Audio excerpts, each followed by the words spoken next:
आदरणीय सभापति जी, अगर आप सेंसस भी देखेंगे तो देश आजाद होने के बाद पहले दशक में कुछ सवाल होंगे, दूसरे दशक में कुछ सवाल निकाल दिए होंगे, कुछ जोड़े होंगे। जैसे जैसी आवश्यकता वैसी है। हर चीज में ये गवर्नेंस के विषय होते हैं, छोटे मोटे बदलाव होते रहते हैं।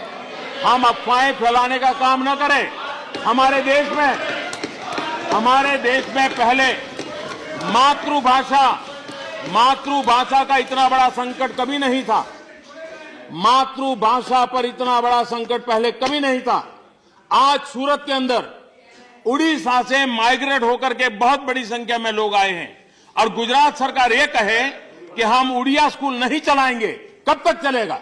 मैं मानता हूं कि सरकार पर जानकारी होनी चाहिए कि कौन सी मातृभाषा बोलता है, उसके पिताजी कौन सी भाषा बोलते थे, तब जाकर के सूरत में उड़िया स्कूलों को चालू किया जा सकता है। पहले माइग्रेशन नहीं होता था। आज जब माइग्रेशन होता है तभी आवश्यक होता है। आदरणीय सभापति जी, ठीक है, पहले हमारे देश में माइग्रेशन बहुत कम मात्रा में होता था। समय रहते रहते शहरों के प्रति लगाव बढ़ना, शहरों का विकास होना, लोगों के एस्पिरेशन बदलने, तो पिछले 30-40 साल में हम लगातार देख रहे हैं कि माइग्रेशन नजर आता है। अब ये माइग्रेशन का मैं भी आज जब तक 3 जिलों से ज्यादा माइग्रेशन होता है, कौन जिलों से लोग जिला छोड़ करके जा रहे हैं, इसकी जानकारी के बिना उस जिले के डेवलपमेंट को आप प्राथमिकता नहीं दे सकते। आपके लिए आवश्यक है कि आपने, और ये सारे, और दूसरा, इतनी अफवाहें फैला रहे हो, लोगों को गुमराह करे हो। आपने तो 2010 में एनपीआर लाए, हम 2014 से यहां बैठे हैं।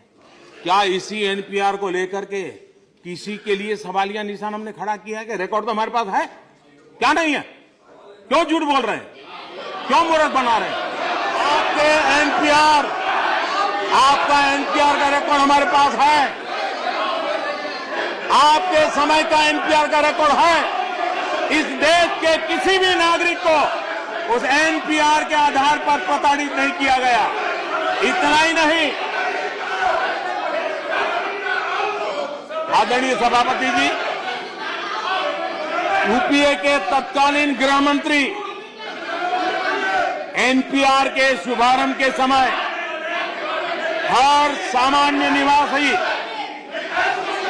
यूजुअल रेसिडेंट के एनपीआर के एनरोलमेंट की आवश्यकता पर विशेष बल देते हुए कहा था, हर किसी को इस प्रयास का हिस्सा बनना चाहिए।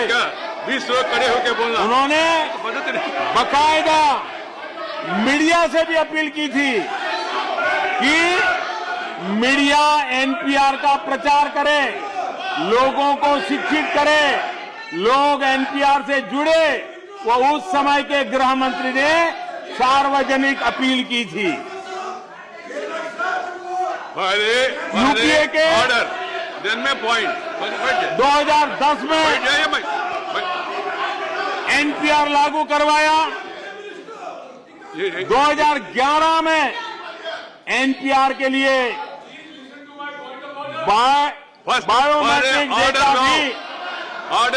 बायोमेट्रिक डेटा भी कलेक्ट करना शुरू कर दिया। पहले ऑर्डर आप जब you can't create order and demand order. 2014 में सरकार से गए, उस समय तक एनपीआर के तहत करोड़ों नागरिकों की फोटो स्कैन कर रिकॉर्ड मेंटेन करने का काम पूरा कर लिया गया था और बायोमेट्रिक डेटा कलेक्शन का काम प्रगति में था। ये आपके कार्यकाल की मैं बात बता रहा हूं।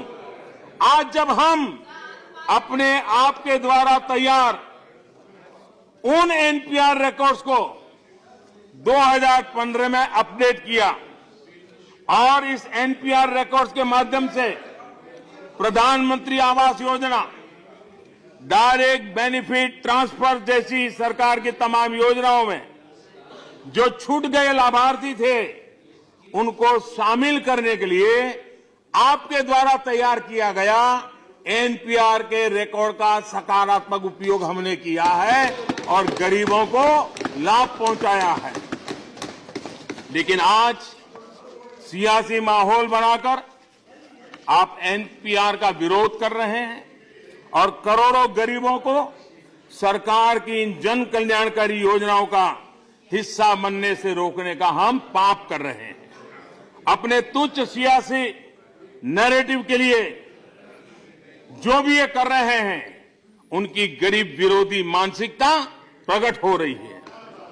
2020 की जनगणना के साथ साथ हम एनपीआर रिकॉर्ड्स को अपडेट करना चाहते हैं ताकि गरीबों के लिए चल रही ये योजनाएं और ज्यादा प्रभावी तरीके से और ईमानदारी से उन तक पहुंच सके।